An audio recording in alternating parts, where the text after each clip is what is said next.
ওং শ্রী গণেশায় নম। ওং নমঃ শিবায়। তো বন্ধুরা, আমি আমার এই ভিডিওতে খুবই সংক্ষিপ্ত আলোচনা করতে চলেছি।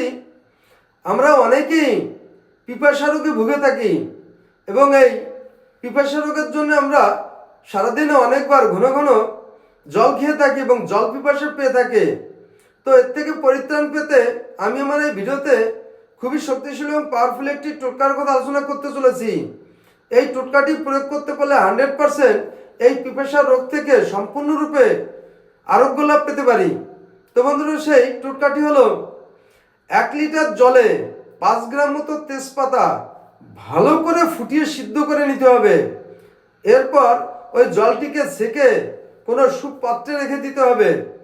এরপর যখনই পিপাসা পাবে দিনে কমপক্ষে 2-3 বার ওই জলটিকে বয়স অনুযায়ী পরিমাণ মতো খেতে হবে।